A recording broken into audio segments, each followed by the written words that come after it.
ഇന്നത്തെ നമ്മുടെ ഈ ചർച്ചയിലേക്ക് എല്ലാവർക്കും സ്വാഗതം. ഈ ചർച്ച തുടങ്ങുന്നതിന് മുൻപ് നിങ്ങൾ ഈ ചാനൽ ലൈക്ക് ചെയ്യാനും ഷെയർ ചെയ്യാനും സബ്സ്ക്രൈബ് ചെയ്യാനും മറക്കരുത്. നിങ്ങളുടെ പിന്തുണ ഞങ്ങൾക്ക് വളരെ പ്രധാനപ്പെട്ടതാണ്.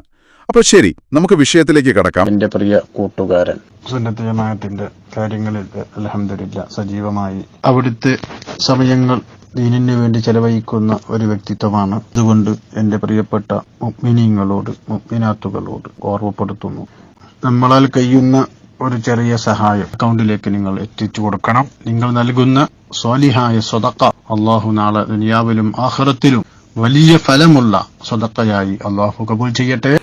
നമുക്കിടയിൽപ്പെട്ട ഒരാളുടെ ജീവൻ അത് കവർന്നു പോകാൻ ഇനി മണിക്കൂറുകൾ മാത്രമേ ബാക്കിയുള്ളൂ എന്ന് വേദനയോടെ ആളുകൾ തിരിച്ചറിഞ്ഞൊരു സമയത്ത് നിമിഷപ്രിയ എന്ന് പറയുന്നൊരു സഹോദരിയുടെ മതം, നിമിഷപ്രിയ എന്ന് പറയുന്നൊരു സഹോദരിയുടെ മതമോ ജാതിയോ ഉപജാതിയോ പ്രദേശമോ ഒരു വ്യത്യാസവുമില്ലാതെ കേരളത്തിലെ ഓരോ മലയാളി മനസാക്ഷിയും ആ ജീവനൊന്ന് സംരക്ഷിക്കപ്പെട്ടിരുന്നെങ്കിൽ എന്ന് ആഗ്രഹിക്കുന്ന ഒരു കാലത്ത് അതിനകത്ത് കൃത്യമായി ഇടപെടൽ നടത്താൻ കഴിഞ്ഞതും ആ പറയുന്ന വേദനയോടുള്ള മരണത്തിന്റെ തീയതി കുറിക്കപ്പെട്ട് കഴിഞ്ഞു എന്ന് നമ്മൾ വിശ്വസിച്ചിരുന്നിടത്ത്, വാർത്തകൾ വായിച്ചിരുന്നിടത്ത് അത് മാറ്റിവെക്കപ്പെടുന്നതുവരെയുള്ള ഇടപെടലുകൾക്ക് ഒരുപക്ഷെ സർക്കാർ സംവിധാനങ്ങൾ പോലും കൃത്യമായി ഉത്തരം നൽകാതിരുന്ന ഒരു കാലത്ത് അവിടെ ഈ കാലത്തെ ജീവിതം കൊണ്ടുണ്ടാക്കിയ ബന്ധങ്ങളുടെയും പരിചയങ്ങളുടെയും എല്ലാത്തിൻ്റെയും പേരിൽ ഒരു മനുഷ്യജീവനെ രക്ഷിക്കാൻ നടത്തിയ ഇടപെടൽ ഓർക്കുമ്പോൾ അതേതെങ്കിലും ഒരു മതത്തിനൊപ്പമായിരുന്നില്ല, അതേതെങ്കിലും ഒരു പ്രദേശത്തിന്റെ ആവശ്യങ്ങൾക്ക് വേണ്ടിയായിരുന്നില്ല, അതേതെങ്കിലും ലിംഗവ്യത്യാസത്തിന്റെ അടയാളങ്ങൾക്ക് വേണ്ടിയായിരുന്നില്ല, അതൊരു മനുഷ്യന് വേണ്ടിയായിരുന്നു, ഒരു മനുഷ്യ ജീവന് വേണ്ടിയായിരുന്നു. അതുകൊണ്ട് തന്നെ മനുഷ്യർക്കൊപ്പം എന്ന മുദ്രാവാക്യം ഈ അടുത്ത കാലത്ത് തന്നെ പ്രാവർത്തികമായി അനുഭവപ്പെട്ട ആളുകളാണ് അന്ന് മലയാളികൾ. അന്ന് മലയാളി മനസ്സിന് തോന്നിയ ആശ്വാസത്തിന്റെ ഒരു കണിക, ആ കണികക്ക് ഉത്തരവാദിയായിട്ടുള്ള ഉസ്താദാണ് ഇപ്പൊ ഇങ്ങനൊരു മുദ്രാവാക്യവുമായി നമ്മുടെ ഇടയിലേക്ക് വരുന്നത്. പണ്ട് മർക്കസിന്റെ സെന്റർ ഉണ്ടാക്കുന്ന ഒരു കാലം തൊട്ട് ഇപ്പൊ ആധുനിക കാലഘട്ടത്തിൽ ഉസ്താദിന്റെ ജീവിതകാലത്തിന്റെ ഒരു പ്രധാനപ്പെട്ട ഏടുകൾ പിന്നിട്ടൊരു കാലത്ത് ചിന്തിക്കുന്നത് എത്രത്തോളം ഭാവിയിലേക്കുള്ള ദിശാസൂചികയായിരുന്നു എന്ന് നമ്മളെ ബോധ്യപ്പെടുത്തുന്നതാണ്. നിങ്ങൾക്കറിയാവുന്നതുപോലെ തന്നെ നോളജ് സിറ്റി ഉൾപ്പെടെയുള്ള കേന്ദ്രങ്ങൾ. അപ്പൊ അവിടെ വിശ്വാസവും അവിടെ ആത്മീയമായ പഠനവും ഭൗതികമായ വിദ്യാഭ്യാസവും ജീവിതവും എല്ലാത്തെയും സമന്വയിപ്പിച്ചുകൊണ്ട് സംരംഭങ്ങളും തൊഴിലും അതുപോലെ തന്നെ ഉൽപാദനവും എല്ലാം സമന്വയിപ്പിച്ചുകൊണ്ട് നാടിന്റെ വളർച്ചയുടെ ഘടകങ്ങളായിട്ട് അത് മാറുകയാണ്. അതേസമയം തന്നെ മനുഷ്യർക്കിടയിൽ കരുണ പറ്റാതെ പ്രവർത്തിക്കുന്ന ഒട്ടേറെ ഇടപെടലുകളും ഉണ്ടാവുകയാണ്. ഈ അനാഥ കുഞ്ഞുങ്ങൾക്ക് വേണ്ടി പ്രവർത്തിക്കുന്നവർ രണ്ട് വിരലുകൾ പോലെ എന്നോടൊപ്പം സ്വർഗത്തിലുണ്ടായിരിക്കുമെന്ന് പറഞ്ഞ പരിശുദ്ധ ആ പ്രവാചകന്റെ ചിന്തകളെ പിൻപറ്റി നമുക്കറിയാവുന്നതുപോലെ തന്നെ അനേകം അനാഥരായ കുട്ടികളെ, ആരോരുമില്ലാതായി പോയേക്കാവുമായിരുന്ന കുട്ടികളെ ഈ സംസ്ഥാനത്തിന്റെ അതിർത്തിക്ക് അപ്പുറത്തു നിന്ന് അതിർത്തിക്ക് പുറത്തു നിന്നും ഒക്കെ കൊണ്ടുവന്ന് അവരുടെ ജീവിതത്തിൽ വെളിച്ചമായി മാറുന്ന വിദ്യാഭ്യാസ സ്ഥാപനങ്ങൾ ഇവിടെ സ്ഥാപിക്കപ്പെടുമ്പോൾ തീർച്ചയായിട്ടും അതും മനുഷ്യന്റെ മോചനത്തിന് തന്നെയാണ്. ഇപ്പൊ മനുഷ്യന്റെ മോചനത്തിന് മനുഷ്യർക്കൊപ്പം നിന്ന് പൊരുതുക, പോരാടുക, മനുഷ്യർക്കൊപ്പം അടിയുറച്ചു നിൽക്കുക എന്ന ഏറ്റവും കാലികമായ ഒരു മുദ്രാവാക്യമാണ് ഈ യാത്രയ്ക്ക് വേണ്ടി തെരഞ്ഞെടുത്തിരിക്കുന്നത് എന്നുള്ളത് കേരളം നന്ദിയോടെ സ്മരിക്കും എന്ന കാര്യത്തിന് സംശയം വേണ്ട. കാരണം നേരത്തെ സൂചിപ്പിക്കപ്പെട്ടതുപോലെ തന്നെ ഈ വരുന്ന 10,000-കണക്കിന് ആളുകൾ അവരുടെ ഹൃദയത്തിലേക്ക് ഒഴിച്ചു കൊടുക്കുന്നത് ഏതെങ്കിലും വിഭാഗീയതയുടെ എരുതിയല്ല, അവരുടെ തലച്ചോറിലേക്കും ഹൃദയത്തിലേക്കും പകർന്നു കൊടുക്കുന്നത് സഹജീവികളെ ചേർത്ത് പിടിക്കാനുള്ള കരുണയുടെ സന്ദേശമാണ് എന്നുള്ളത് നാടിന്റെ നിലനിൽപ്പിന് തന്നെ പ്രാധാന്യമുള്ള ഒന്നാണ് എന്നുള്ളത് തിരിച്ചറിയുന്നവരാണ് ഈ ജാഥയ്ക്ക് പിന്തുണയുമായി കടന്നു വരുന്നവർ എന്ന കാര്യത്തിന് ഒരു സംശയം വേണ്ട. ഞാൻ ദീർഘമായി കടന്നു പോകുന്നില്ല. മനുഷ്യർക്കൊപ്പം എന്ന മുദ്രാവാക്യം എത്ര സംസാരിച്ചാലും അതിരുകളില്ലാതെ സംസാരിക്കാൻ കഴിയുന്ന, എത്ര ഇടപെടലുകൾ നടത്തിയാലും പരിമിതികളില്ലാതെ ഇടപെടാൻ കഴിയുന്ന ഒരു സന്ദേശമാണ്. അതെല്ലാവരിലേക്കും പകർന്നു കൊടുക്കാൻ ഈ മഹാജാഥക്ക് കഴിയട്ടെ. 1-ാം തീയതി ആരംഭിച്ച് 3-ന് നമ്മുടെ ജില്ലയിലേക്ക് കടന്നു വന്നിട്ടുള്ള ഈ ജാഥയ്ക്ക് ബഹുമാന്യനും ആദരണീയനുമായ ഉസ്താദിന്, പ്രിയപ്പെട്ട പണ്ഡിത ശ്രേഷ്ഠർക്ക് നമ്മുടെ നാദാപുരത്തിന്റെ മണ്ണിലേക്കുള്ള ഹാർദമായ സ്വാഗതം ഒരെളിയ ജനപ്രതിനിധി എന്ന നിലക്ക് ഞാനും കൂടെ ഈ വേദിയിൽ നേരാൻ ആഗ്രഹിച്ചുകൊണ്ട് പ്രമേയത്തിന്റെ വിശകലനം ഉൾപ്പെടെയുള്ള കാര്യങ്ങൾ ഈ വേദിയിൽ നടക്കാനിരിക്കുന്നുകൊണ്ട് നിങ്ങളുടെ എല്ലാവരുടെയും അനുമതിയോടെ സംഘാടകരെ ഏൽപ്പിച്ച ഉത്തരവാദിത്വം കാസർഗോഡ് മുതൽ തിരുവനന്തപുരം വരെ ജനുവരി 1 തൊട്ട് 16 വരെ നടക്കുന്ന ഈ മഹായാത്രയ്ക്ക് മനുഷ്യർക്കൊപ്പം എന്ന ഈ മുദ്രാവാക്യത്തിന് അതിന് നാദാപുരത്തിന്റെ മണ്ണിൽ നിങ്ങൾ നൽകിയ ഉജ്ജ്വലമായ സ്വീകരണത്തിന്റെ ഔപചാരികമായ ഉദ്ഘാടന കർമ്മം നിങ്ങളുടെ ഓരോരുത്തരുടെയും പേരിൽ നിർവഹിച്ചതായി പ്രഖ്യാപിച്ചുകൊണ്ട് എന്റെ വാക്കുകൾ ഉപസംഹരിക്കുന്നു. നന്ദി, നമസ്കാരം, ജയ് ഹിന്ദ്, അസ്സലാമു അലൈക്കും. أن محمدا عبده ورسوله اللهم صل على سيدنا محمد وعلى آله وأصحاب سيدنا محمد. ആദരണീയരായ ഷെയ്ഖുന സുൽത്താനുൽ ഉലമാ ഉസ്താദ് അവർകൾ, സയ്യിദ് അലി ബാഫഖി തങ്ങൾ, സയ്യിദ് ഇബ്രാഹിം ഖലീൽ ബുഖാരി തങ്ങൾ, മറ്റ് സാദാത്തുക്കൾ, ഉലമാക്കൾ, ഉമറാക്കൾ, പ്രിയപ്പെട്ട സുഹൃത്തുക്കൾ, മനുഷ്യർക്കൊപ്പം എന്നാണല്ലോ നമ്മുടെ പ്രമേയം. നിങ്ങളുടെ എല്ലാം മനസ്സ് എങ്ങനെയാണോ അതിനൊപ്പമാണല്ലോ ഈ സമയത്ത് പ്രസംഗം ചുരുക്കി സഹകരിക്കേണ്ടത്. അതുകൊണ്ട് ദീർഘമായി പ്രസംഗിക്കുന്നില്ല. നമ്മളിവിടെ നാട്ടുകാരാണല്ലോ. ഇൻഷാ അല്ലാഹ് ഫെബ്രുവരി 4 മുതൽ 7 ദിവസം നമുക്ക് നമ്മുടെ സാധാരണ വർഷത്തിൽ നടക്കുന്ന സപ്തദിന പ്രഭാഷണമുണ്ട്. അപ്പോൾ നമുക്ക് വിശദമായി അപ്പോൾ സംസാരിക്കാം. ഇപ്പോൾ നീട്ടി സംസാരിക്കുന്നില്ല. ബഹുമാനപ്പെട്ട സയ്യിദ് അലി ബാഫ തങ്ങളുടെ ദുആ പ്രതീക്ഷിച്ച് ഇരിക്കുന്നവരാണ് നമ്മൾ. പരിശുദ്ധ ഖുർആൻ പ്രത്യേകമായി പറഞ്ഞു, കുന്തും ഖൈറ ഉമ്മത്തിൻ ഉഖ്രിജത്തിൽ ലിന്നാസ്. ഈ ആയത്തിന്റെ തഫ്സീറിൽ ഇമാമുകൾ രേഖപ്പെടുത്തിയതായി നമുക്ക് കാണാം. ഉഖ്രിജത്തിൽ ലിന്നാസ്, മനുഷ്യർക്ക് വേണ്ടി അല്ലാഹു സുബ്ഹാനഹു വ തആല നിങ്ങളെ, ഈ ഉമ്മത്തിനെ ഖൈറുന്നാസാക്കിയിരിക്കുന്നു. മനുഷ്യരിൽ ഏറ്റവും ഉത്തമരാക്കി നിങ്ങളെ ഖൈറൽ ലിന്നാസ്, ഖൈറന്നാസി ലിന്നാസ്. വൽ മഅന അന്നഹും ഖൈറുൽ ഉമമി വ അൻഫഉന്നാസി ലിന്നാസ്. ഈ ആയത്തിന്റെ തഫ്സീറിൽ നമുക്ക് കാണാം, അല്ലാഹു തആല ഈ ഉമ്മത്തിനെ സമുദായങ്ങളിൽ ഖൈറാക്കി. വ അൻഫഉന്നാസി ലിന്നാസ്, മനുഷ്യർക്ക് ഏറ്റവും ഉപകാരം ചെയ്യുന്ന മനുഷ്യരാക്കി. ഈ ഉപകാരം ചെയ്യുക എന്നത്, ഈ ഉത്തമ സമുദായം എന്നത്, ആ മഹത്വം എന്തുകൊണ്ട് ലഭിച്ചു എന്നാണ് അടുത്ത വാചകത്തിൽ അല്ലാഹു പറയുന്നത്. തഅ്മുറൂന ബിൽ മഅറൂഫ് വതൻഹൗന അനിൽ മുൻകർ. നിങ്ങൾക്ക് വളരെ പവിത്രമായ ഒരു സ്വഭാവമുണ്ട് ഈ ഉമ്മത്തിന്. അതെന്താണ്? നല്ല കാര്യങ്ങൾ നിർദ്ദേശിച്ചു കൊണ്ടിരിക്കും. അതേപോലെ വതൻഹൗന അനിൽ മുൻകർ, നിഷിദ്ധമായ കാര്യങ്ങൾ വിരോധിക്കും. വതുമിനൂന ബില്ലാഹ്, അല്ലാഹുവിൽ വിശ്വസിക്കും. നമ്മുടെ ഈ കേരള യാത്ര മഹാനായ ശൈഖുന ഉസ്താദ് അവർകൾ അൽഹംദുലില്ലാഹ് തുടക്കം മുതലേ എല്ലാ സ്ഥലങ്ങളിലും അവിടുന്ന് സംസാരിച്ചു. അല്ലാഹു തൗഫീഖ് ചെയ്ത് തിരുവനന്തപുരത്ത് സമാപിക്കുന്നത് വരെയും അതിനുശേഷം നമ്മുടെ സമസ്ത കേരള ജമിയത്തുൽ ഉലമയുടെ 100ാം വാർഷിക സമ്മേളന പരിപാടികളൊക്കെ നടത്തി പിന്നെയും ഒരുപാട് കാലം മനുഷ്യർക്ക് ഉപകാരമുള്ള കാര്യങ്ങൾ ചെയ്തുകൊണ്ട് ഹിമ്മത്തോടുകൂടി അവിടത്തേക്കും നമുക്കും അല്ലാഹു ദീർഘ ആയുസ്സും തൗഫീഖും വർദ്ധിപ്പിച്ചു തരുമാറാകട്ടെ. ജനങ്ങൾക്ക് ഉപകാരം ചെയ്യുക, അല്ലാഹു ഏറ്റവും ഇഷ്ടപ്പെടുന്നവർ അൻഫഉഹും ലി അയാലിഹി, അല്ലാഹുവിനെ ആശ്രയിച്ച് ജീവിക്കുന്നവരാണ് സർവ്വസൃഷ്ടികളും. അൽ ഖൽഖു അയാലുല്ലാഹ്, അല്ലാഹുവിന് ഏറ്റവും ഇഷ്ടപ്പെട്ടവർ.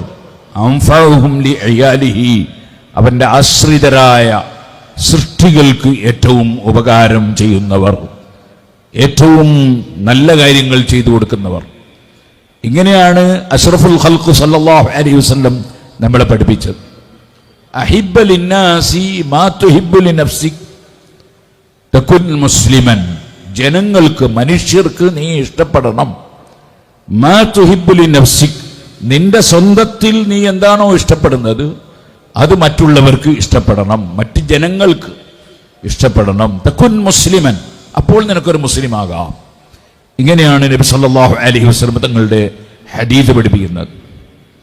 അതുകൊണ്ട് തന്നെ എന്താണ് ഇസ്ലാം, എന്തല്ല ഇസ്ലാം എന്ന് ലോകത്തിന് മാതൃകയായി പഠിപ്പിച്ചു കൊടുക്കേണ്ടവർ അവരാണ് പണ്ഡിതന്മാർ.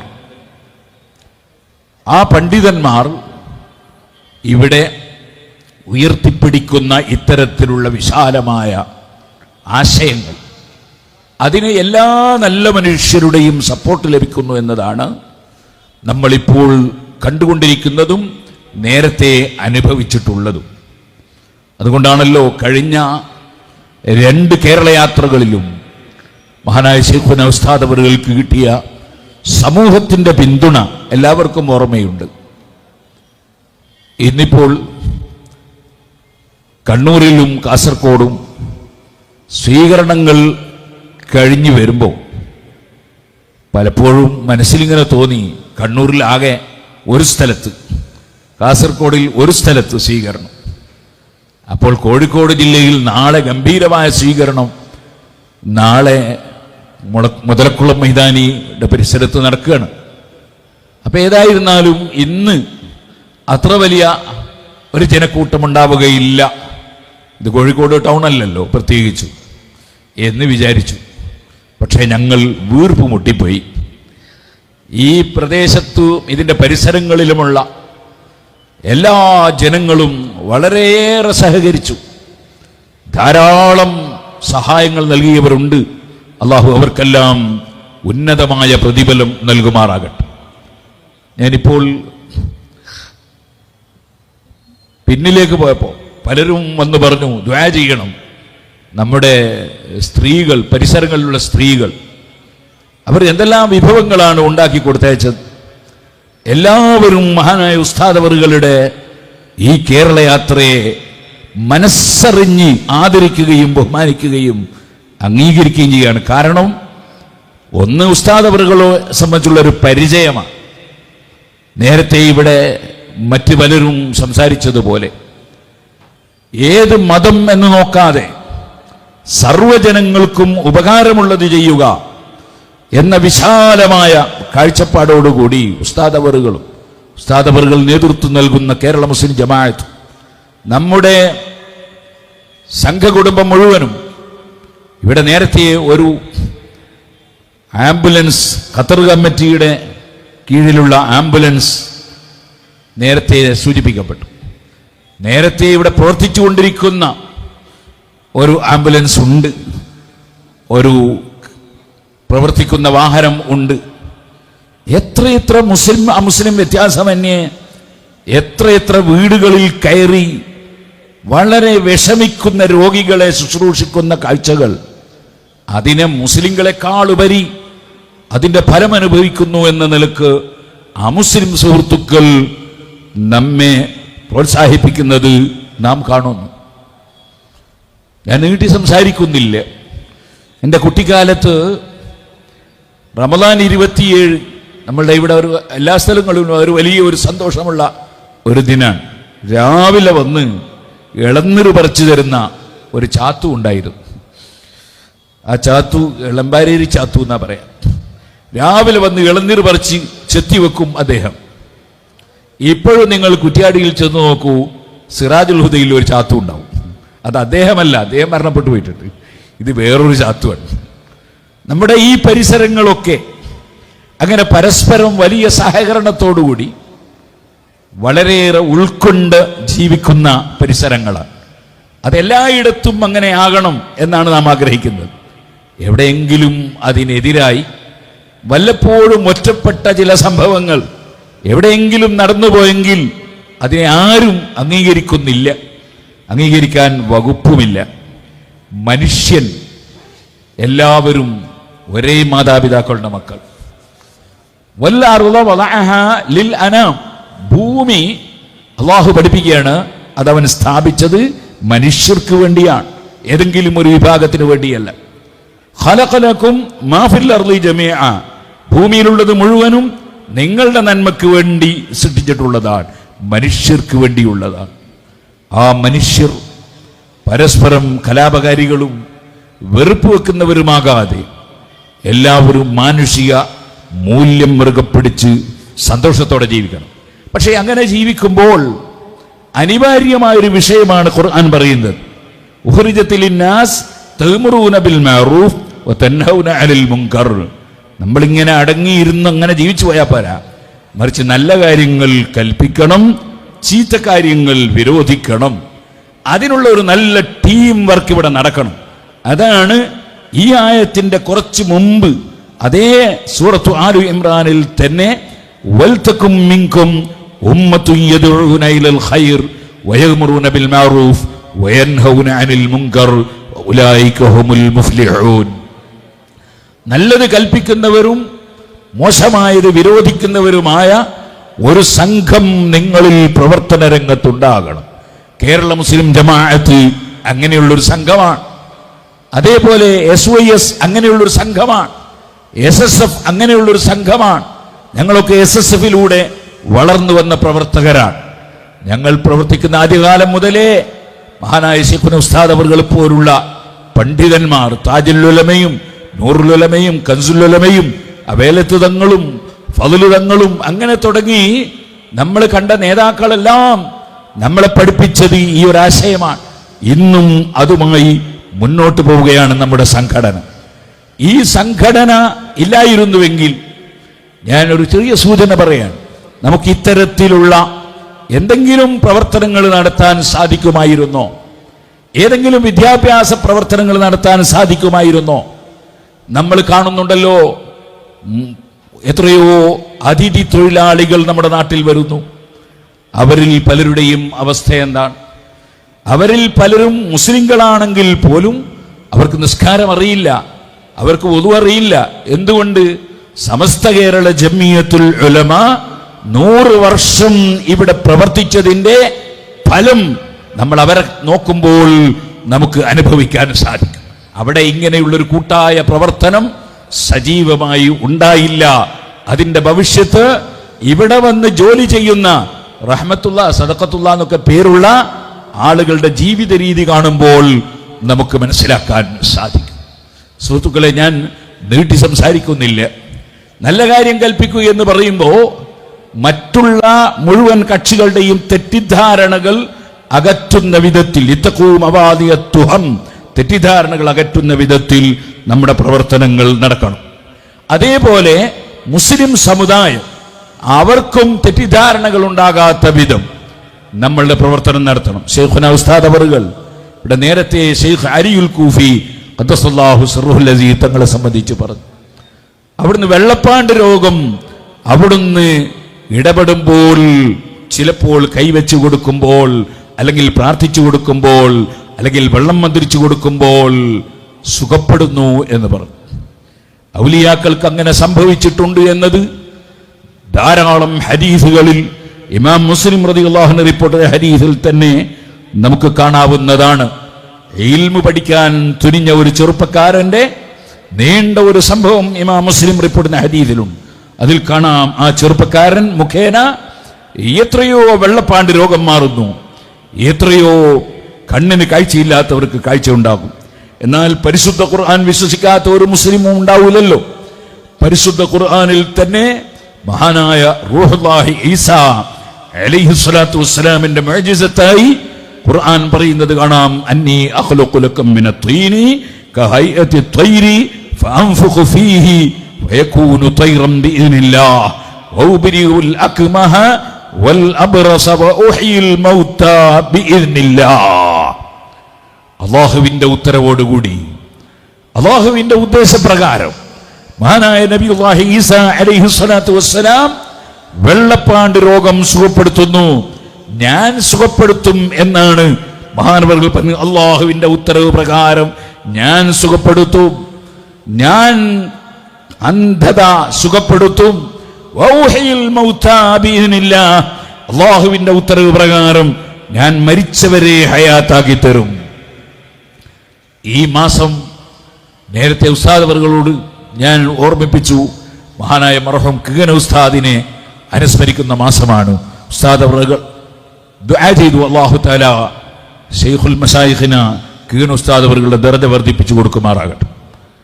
ഈ മാസം സുഹൃത്തുക്കളെ, നാം ഇമാം ശാഫിഈ റളിയല്ലാഹു അൻഹുവിനെ അനുസ്മരിക്കുന്ന മാസമാണ്. ഇമാം ഷാഫിഈ റളിയല്ലാഹു അൻഹുവിന്റെ ജീവിതത്തിൽ എത്ര കറാമത്തുകൾ ഉണ്ടായി. ആ ഇമാം ഷാഫിഈ റളിയല്ലാഹു അൻഹു വഫാത്തായപ്പോൾ 4 ഭാഗത്തും ഇരുന്ന് ശിഷ്യന്മാർ പരിശുദ്ധ ഖുർആൻ ഓതി എന്നല്ലേ ചരിത്രം. അതേപോലെ ഇമാം ഷാഫിഈ തങ്ങളോട് ഇമാം സഅഫറാനി റളിയല്ലാഹു അൻഹു ചോദിച്ചു, മരിച്ചവരുടെ പേരിൽ ഖുർആൻ ഓതുന്നതിനെ സംബന്ധിച്ച് ചോദിച്ചു. അവിടുന്ന് അതിന് പൂർണ്ണമായ സപ്പോർട്ട് നൽകി. ലോകത്ത് കഴിഞ്ഞുപോയ എല്ലാ ഇമാമിങ്ങളും അങ്ങനെ തന്നെയല്ലേ പഠിപ്പിച്ചിട്ടുള്ളത്? സഹാബിയായ അബ്ദുല്ലാഹി ഇബ്നു ഉമർ റളിയല്ലാഹു അൻഹു അങ്ങനെയല്ലേ പഠിപ്പിച്ചിട്ടുള്ളത്? നമ്മൾ മനുഷ്യർക്കൊപ്പമാകുമ്പോൾ ജീവിച്ചിരിക്കുന്നവർക്കൊപ്പം മാത്രം പോരാ, മരിച്ചുപോയ മനുഷ്യർക്കും ഒപ്പമാകണം. അങ്ങനെ വരുമ്പോൾ മരിച്ച മനുഷ്യർക്ക് വേണ്ടി ഖുർആൻ ഓതുന്നവരാകണം, മരിച്ച മനുഷ്യർക്ക് വേണ്ടി തൽഖീൻ ചൊല്ലിക്കൊടുക്കുന്നവരാകണം, മരിച്ചുപോയ മനുഷ്യർക്ക് വേണ്ടി അവരുടെ ഖബറിങ്കൽ ചെന്ന് അവർക്കും നമുക്കും വേണ്ടി പ്രാർത്ഥിക്കുന്നവരാകണം, അവരുടെ ഖബർ സിയാറത്ത് ചെയ്യുന്നവരാകണം. അവരെ മയ്യിത്ത് കൊണ്ടുപോകുമ്പോൾ ആദരപൂർവം അതേ പണ്ഡിതന്മാർ രേഖപ്പെടുത്തിയതുപോലെ ദിക്ർ ചൊല്ലിയിട്ട് മയ്യിത്ത് കൊണ്ടുപോകണം. ഇദാ ഹദർതുൽ മരീള അവിൽ മയ്യിത ഫഖൂലു ഖൈറാ. മയ്യിത്തിന്റെ സമീപത്തെത്തിയാൽ, അതേപോലെ മരണം ആസന്നമായ രോഗിയുടെ സമീപത്തെത്തിയാൽ ഫഖൂലു ഖൈറാ, നിങ്ങൾ ഖൈറായത് ചൊല്ലണം എന്ന് നബി സല്ലല്ലാഹു അലൈഹി വസല്ലം പഠിപ്പിക്കുകയാണ്. ആ നബി തങ്ങൾ ജീവിച്ചിരിക്കുന്ന മനുഷ്യർക്കൊപ്പമാണ്, മരിച്ചുപോയ മനുഷ്യർക്കും ഒപ്പമാണ്. അവിടുന്ന് ജീവിതകാലത്ത് അങ്ങനെയാണ്, അഥവാ ഭൂമി ലോകത്ത് ജീവിക്കുന്ന കാലത്ത് അങ്ങനെയാണ്. അവിടുന്ന് ഖബറിൽ ജീവിക്കുന്ന ഈ സമയത്തും അങ്ങനെ തന്നെയാണ്. ഹയാത്തി ഖൈറുൽ ലക്കും വമമാതി ഖൈറുൽ ലക്കും. ഞാൻ ഈ ഭൂമി ലോകത്ത് ജീവിക്കുമ്പോൾ എന്റെ ജീവിതം, ആ ജീവിത സമയം നിങ്ങൾക്ക് ഖൈറാൻ. വമമാതി ഖൈറുൽ ലക്കും. ഞാൻ ഇവിടെ വഫാത്തായി കഴിഞ്ഞാൽ ആ സമയവും നിങ്ങൾക്ക് ഖൈറാൻ. കാരണം തുറദു അലൈഹി അമാലുക്കും, ഞാൻ നിങ്ങളെപ്പോലെ ഒരു സാധാരണ മനുഷ്യൻ അല്ല, മറിച്ച് നിങ്ങളെ പ്രവർത്തനങ്ങൾ മുഴുവനും നേതാവായ എനിക്ക് ഖബറിൽ കാണിക്കപ്പെടും. ഞാൻ മുഴുവൻ അനുയായികളുടെയും പ്രവർത്തനങ്ങൾ കാണുന്നവരായിരിക്കും എന്ന് മാത്രമല്ല, ഇദാ വജത്തു ഖൈറൻ ഹമിദുല്ലാഹ്, വല്ല നന്മയും നിങ്ങൾ ചെയ്തത് കാണുമ്പോൾ ഞാൻ അല്ലാഹുവിന് അൽഹംദുലില്ലാ പറയും. വഇദാ വജത്തു സൂഅൻ ഇസ്തഗ്ഫർതു ലക്കും, നിങ്ങൾ വല്ല തെറ്റുകളും ചെയ്തത് കാണുമ്പോൾ ഞാൻ നിങ്ങളെ പഴിക്കുകയല്ല, നിങ്ങളെ ശപിക്കുകയല്ല, ഞാൻ നിങ്ങളുടെ പാപം പൊറുക്കാൻ എൻ്റെ റബ്ബിനോട് മാപ്പ് ചോദിക്കും. എന്തൊരു നേതാവാണ്! വഫാത്തിന് ശേഷവും മനുഷ്യർക്കൊപ്പമാണ്, എന്നും മനുഷ്യർക്കൊപ്പമാണ് മുഹമ്മദുർ റസൂലുള്ളാഹി സല്ലല്ലാഹു അലൈഹി വസല്ലം.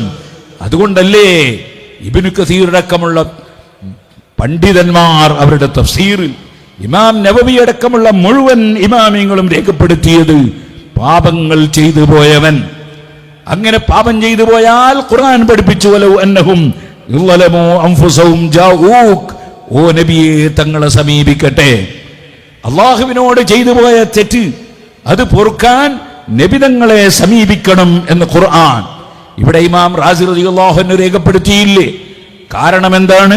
ജഅലഹു സഫീറൻ ബൈനഹു വബൈന ഖൽഖിഹി, സൃഷ്ടികളുടെയും സൃഷ്ടാവിന്റെയും ഇടയിൽ അള്ളാഹു വെച്ച മധ്യവർത്തിയാണത്. ആ ഹബീബ് നബിതങ്ങളെ സമീപത്ത് ചെന്ന് ഫസ്തഗ്ഫിറുല്ലാഹ്, അള്ളാഹുവിനോട് പൊറുക്കലിനെ ചോദിക്കുക. മാത്രം പോരാ, സമീപിക്കണം എന്ന് പറഞ്ഞാൽ, നീ ഒരു ഡോക്ടറെ സമീപിക്കണം എന്ന് പറഞ്ഞാൽ അതിന്റെ അർത്ഥം എന്താണ്? ഡോക്ടറെ സമീപിച്ച് നിന്റെ രോഗം പറയണം എന്നല്ലേ? അതുകൊണ്ട് തന്നെ ഈ ആയത്തിന്റെ തഫ്സീർ ഇബ്നു കസീർ തന്നെ രേഖപ്പെടുത്തി വെച്ചു. അതേ വസ്അലൂഹു അൻ യസ്തഗ്ഫിറ ലഹും, അവരുടെ പാപം പൊറുക്കാൻ നബി സല്ലല്ലാഹു അലൈഹി വസല്ലം തങ്ങളോട് ആവശ്യപ്പെടണം. നബി തങ്ങളോട് എന്തിനാവശ്യപ്പെടുന്നത്? അള്ളാഹു പാപം പുറത്തു കൊടുക്കാൻ ആവശ്യപ്പെടാനാണ്, അതിന് റെക്കമെൻഡ് ചെയ്യാനാണ് ആവശ്യപ്പെടുന്നത്. അത് തന്നെയല്ലേ ഇർതകബ്തു അലൽ ഖതാ ഗൈറ ഹസീൻ വഅദദ് എന്ന ആ പദ്യം പഠിപ്പിക്കുന്നത്. ഇത് ഖുർആൻ പഠിപ്പിച്ചൊരാശയമല്ലേ സുഹൃത്തുക്കളെ? വസ്തഗ്ഫറ ലഹുർ റസൂൽ, അവിടെ അള്ളാഹുവിന്റെ റസൂൽ സല്ലല്ലാഹു അലൈഹി വസല്ലം ഈ പറഞ്ഞ വ്യക്തിയുടെ പാപം പൊറുക്കാൻ വേണ്ടി അള്ളാഹുവിനോട് ആവശ്യപ്പെടുകയും ചെയ്താൽ, റെക്കമെൻഡ് ചെയ്യുകയുമായാൽ, ലവജദുല്ലാഹ തവ്വാബർ റഹീമ, അള്ളാഹു തആല തൗബ സ്വീകരിക്കുന്നവനും കാരുണ്യം ചെയ്യുന്നവനുമായി അവർക്ക് എത്തിക്കാൻ കഴിയും. ഖുർആൻ ഇങ്ങനെ ഖുർആനും ഹദീസും പഠിപ്പിക്കുന്ന ആശയം, ഈ ആശയം മുറുകെ പിടിക്കുന്നവർക്കാണ് അഹ്ലുസുന്നത്തി വൽ ജമാഅ എന്ന് പറയുന്നു. ആദരിക്കപ്പെടേണ്ടവർക്ക് അവർക്ക് അനുയോജ്യമായ ആദരവ് നൽകണം. ആദരിക്കപ്പെട്ട സ്ഥലങ്ങൾക്ക് ആദരവ് നൽകണം. അങ്ങനെ ആദരിക്കപ്പെടേണ്ടതിനെല്ലാം ആദരിക്കപ്പെടണം. അതവന് ഖൈറാണ് എന്ന് പരിശുദ്ധ ഖുർആൻ. അതുകൊണ്ട് മഹാന്മാർ അന്ത്യവിശ്രമം കൊള്ളുന്ന സ്ഥലങ്ങൾ, അവിടങ്ങൾ സന്ദർശിക്കണം. അവിടെ ചെന്ന് ഖുർആൻ ഓതണം. അവിടെ നിന്ന് റബ്ബിനോട് പ്രാർത്ഥിക്കണം. അവരെ ഇടയാളന്മാരാക്കണം. അവരെ കൊണ്ട് ബർക്കത്തെടുക്കണം. ഇതെല്ലാം എല്ലാ മഹാന്മാരും പഠിപ്പിച്ചു. ഉഖ്ബത്ത് ഇബ്നു ആമിർ റളിയല്ലാഹു അൻഹു വളരെ ദൂരെ നിന്ന് എത്രയോ ദിവസങ്ങൾ യാത്ര ചെയ്ത് മദീനയിലെത്തി. തിരിച്ചു പോകുമ്പോൾ ആ യാത്രയൊന്ന് എളുപ്പം കിട്ടാൻ വേണ്ടി ഹബീബ് നബി സല്ലല്ലാഹു അലൈഹി വസല്ലമ തങ്ങളുടെ ഖബറിന്റെ സമീപത്ത് എന്ന് അവിടുന്ന് ദുആ ചെയ്തു. അങ്ങനെ അല്ലാഹുവിനോട് ലിതഖരീബി ത്വരീഖിഹി, വഴി എളുപ്പമാക്കി കിട്ടാൻ വേണ്ടി ദുആ ചെയ്തു. അതിനാൽ ഇങ്ങോട്ട് വന്നതിനേക്കാൾ എത്രയോ ചുരുങ്ങിയ ദിവസം കൊണ്ട് മഹാനവറുകൾ തിരിച്ചെത്തിയെന്ന് ഇമാം നവവി റളിയല്ലാഹു അൻഹു രേഖപ്പെടുത്തിയതായി കാണാം. ഓ സുഹൃത്തുക്കളെ, അങ്ങനെ സഹാബത്തിന്റെ ജീവിതം അങ്ങനെയല്ലേ? അയിമ്മത്തിന്റെ ജീവിതം അങ്ങനെയല്ലേ? യാ സയ്യിദസ് സാദാതി ജീതുക ഖാസിദാ അർജു റിളാക വഹ്തമി ബിഹിമാക.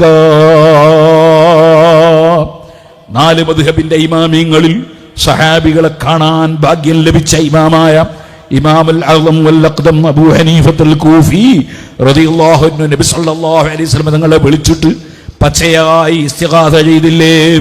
യാ സയ്യിദസ് സാദാതി ജീതുക ഖാസിദാ, നേതാക്കളുടെ നേതാവായ നബിയെ, അങ്ങേ കരുതിയിട്ടാണ് ഞാൻ വന്നിരിക്കുന്നത്.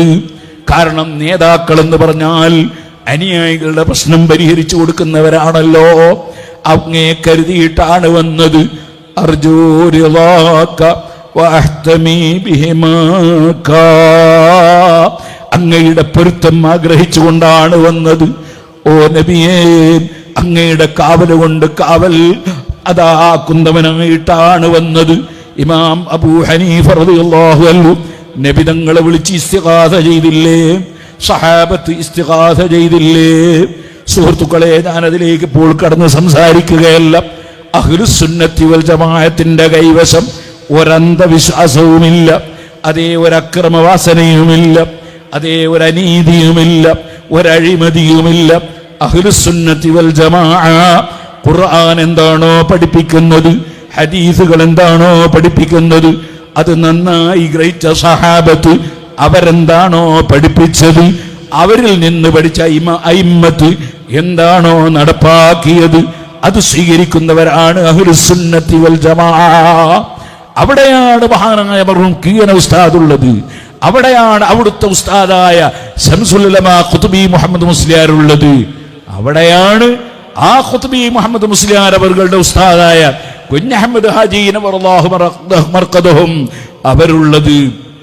ആ കുഞ്ഞഹമ്മദ് ഹാജി എന്ന് പറയുന്ന മഹാൻ ഓതിപ്പടിച്ച ഒരു പണ്ഡിതനാണ്. ഇന്നും നിങ്ങൾ തിരൂരങ്ങാടിയിൽ ചെന്നാൽ ആ തിരൂരങ്ങാടി നടുവിലെ പള്ളി, അതിലേക്ക് ഗേറ്റ് അങ്ങ് കയറുമ്പോ ഇടതുഭാഗത്തൊരു ഖബറ്, അതിന്റെ മേലെ മുദരിസു മക്ക എന്ന് എഴുതി വെച്ചത് കാണാം. ആ മുദരിസു മക്ക എന്ന് പറയുന്ന ആൾ ആരാണ്? അബ്ദുൽ ഹമീദ് ശിർവാനി തങ്ങളുടെ ശിഷ്യനാണ്. നമ്മുടെ ഫതഹുൽ മുഈൻ ഹാസി എഴുതിയ ഇമാം സയ്യിദ് ബക്കരി തങ്ങളുടെ ഉസ്താദാണ്. ബഹുമാനപ്പെട്ടവർ ഈ നാദാപുരത്ത് വന്ന് കിതാബ് ഓതി പഠിച്ചവരാണ്. മേനക്കോത്ത ഒർ എന്ന പേരിൽ അറിയപ്പെടുന്ന മഹാന്റെ അടുക്കൽ വെച്ച് കിതാബ് ഓതി പഠിച്ചവരാണ്.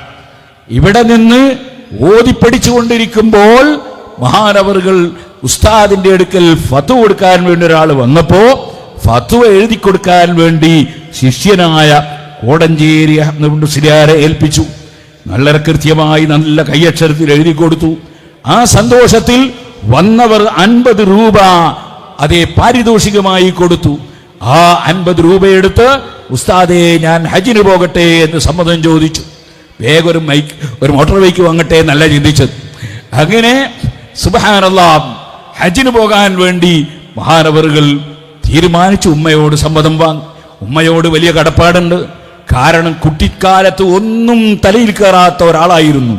ഒരു ദിവസം ഉമ്മ മെല്ലെ കൂട്ടിക്കൊണ്ടുപോയി ഉമർ ഖാദി റളിയല്ലാഹു അൻഹുവിന്റെ അടുക്ക പോയി, എൻ്റെ ഈ മകന് ഒന്നും മനസ്സിലാകുന്നില്ല ഉസ്താദേ എന്ന് പറയുമ്പോ മഹാനവറുകൾ ഭക്ഷണം കഴിക്കുകയായിരുന്നു.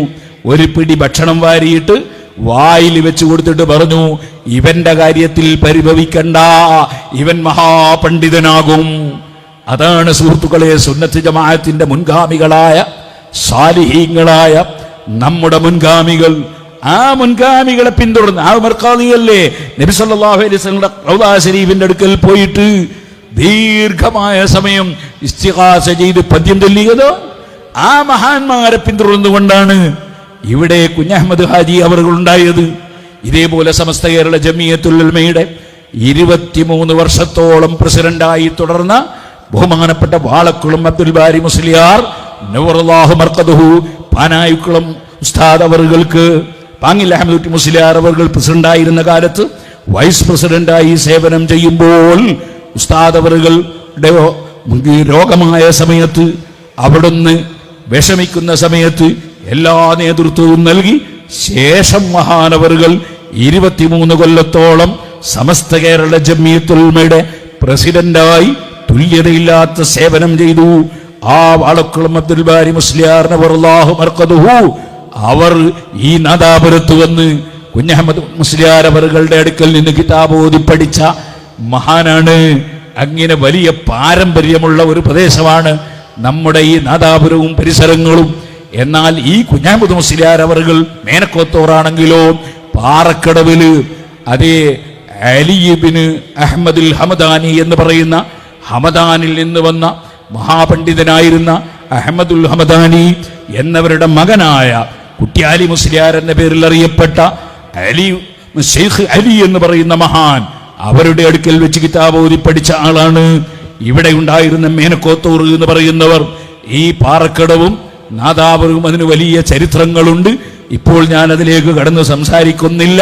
അതുകൊണ്ടാണ് പാറക്കടവ് വലിയ ഖാദി അവറുകളും ഖുതുബി മുഹമ്മദ് മുസ്ലിയാർ അവറുകളും തറക്കണ്ടി അബ്ദുറഹ്മാൻ മുസ്ലിയാർ അവറുകളും ഒക്കെ ഈ നാദാപുരത്തിന്റെയും പരിസരങ്ങളുടെയും ആത്മീയ ചൈതന്യമായി നിലനിൽക്കുന്ന കാലത്ത് സുഹൃത്തുക്കളെ കുറ്റ്യാടിയിൽ സുന്നത്ത് ജമാഅത്തിനെതിരായ ചില ശബ്ദങ്ങൾ ഉയർന്നപ്പോൾ അതിനെതിരെ ശക്തമായി പോരാടി സമൂഹത്തിന് സുന്നത്ത് ജമാഅത്താണ് ശരി എന്ന് പഠിപ്പിക്കുന്ന ഡ്യൂട്ടി നിർവഹിച്ചത് ആ മഹാന്മാരായിരുന്നു.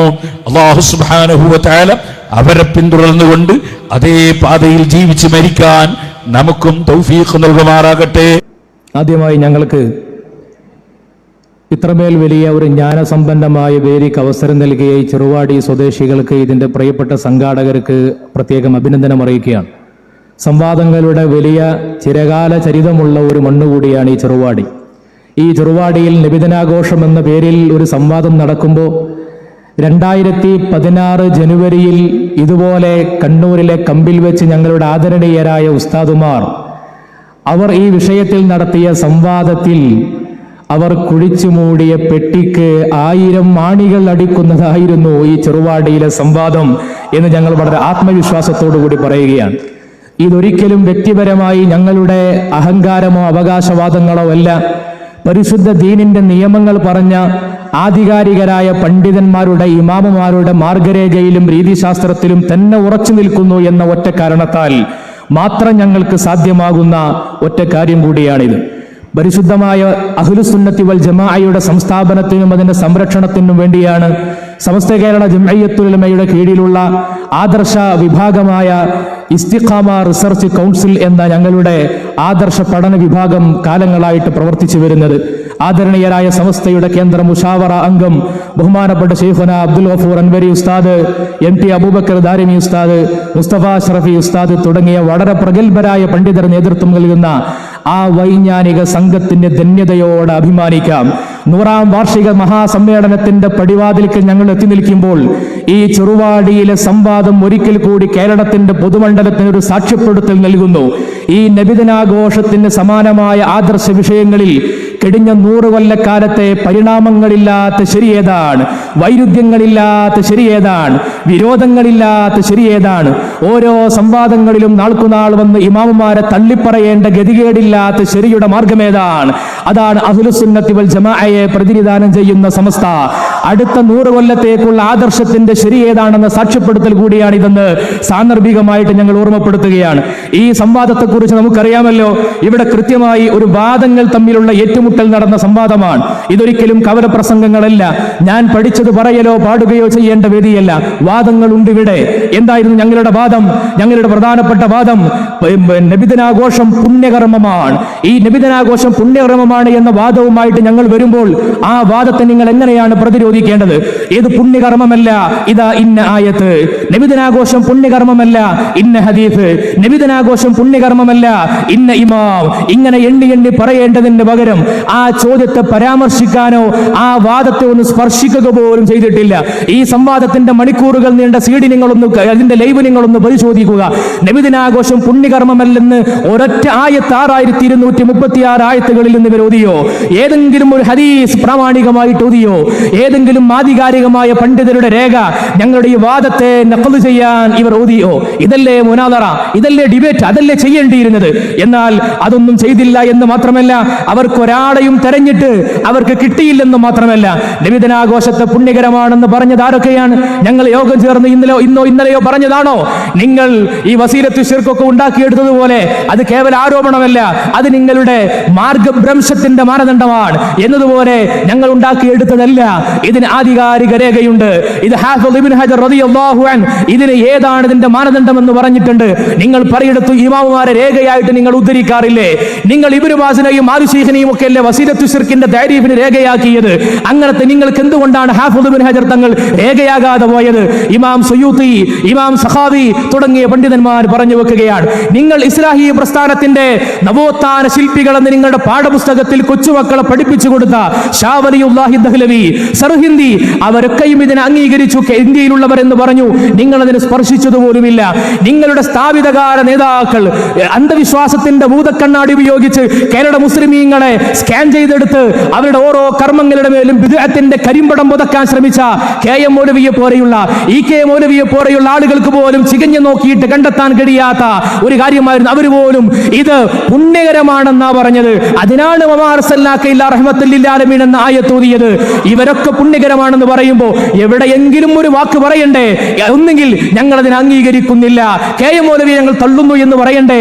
അല്ലെങ്കിൽ ആ രേഖ ഞങ്ങൾ സ്വീകരിക്കില്ലെന്ന് പറയണ്ടേ? ഒരു അക്ഷരം പോലും അതിനെക്കുറിച്ച് പ്രതികരിച്ചിട്ടില്ല. എന്നാൽ നിങ്ങളുടെ വാദം എന്തായിരുന്നു? മുൻഗാമികൾ ചെയ്യാത്ത, അവർക്ക് പരിചിതമല്ലാത്ത, സ്വഹാബത്തിന് പരിചിതമല്ലാത്ത കാര്യങ്ങൾ, ആ കാര്യങ്ങൾ ദുരാചാരമാണെന്ന വാദം. ആ വാദം നിങ്ങൾ ഉന്നയിക്കുമ്പോൾ ആ വാദത്തിന് ഒരു ഇമാമിന്റെ കിതാബിന്റെ ആധികാരികമായ രേഖ നിങ്ങൾ തെളിവായി കൊണ്ടുവരണ്ടേ?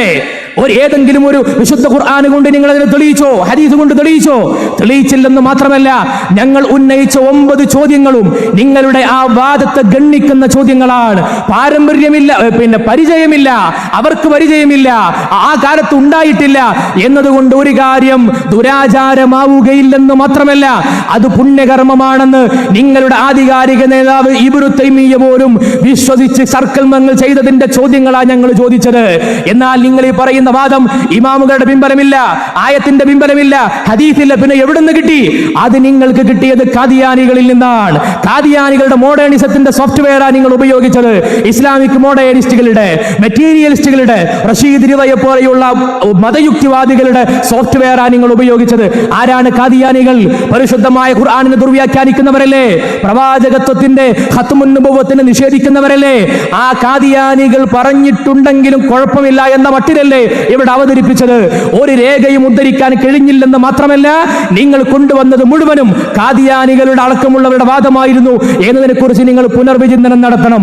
നിങ്ങളുടെ ആ വാദത്തിന്റെ മുൻഗാമികൾ ചെയ്യാത്തത് കൊണ്ട് പാടില്ലെന്ന ആ വാദത്തിന്റെ മുനയൊടിച്ച് കളഞ്ഞിട്ടുണ്ട് ഓരോ ചോദ്യങ്ങളും. നിങ്ങളുടെ നേതാവായ ഇബ്നു തൈമിയ്യ തന്നെ സുബ്ഹി നമസ്കാരത്തിന് ശേഷം സൂര്യോദയം വരെ എല്ലാ ദിവസവും പുണ്യം പ്രതീക്ഷിച്ചുകൊണ്ട് ഫാത്തിഹ സൂറത്ത് ആവർത്തിച്ച് പാരായണം ചെയ്തിട്ടുണ്ടല്ലോ. ആ ചെയ്ത കാര്യം അദ്ദേഹത്തിന്റെ ശിഷ്യന്മാരായ ആളുകൾ ഇബ്നു അബ്ദുൽ ഹാദിയെ പോലെയുള്ളവർ രേഖപ്പെടുത്തിയിട്ടില്ലേ?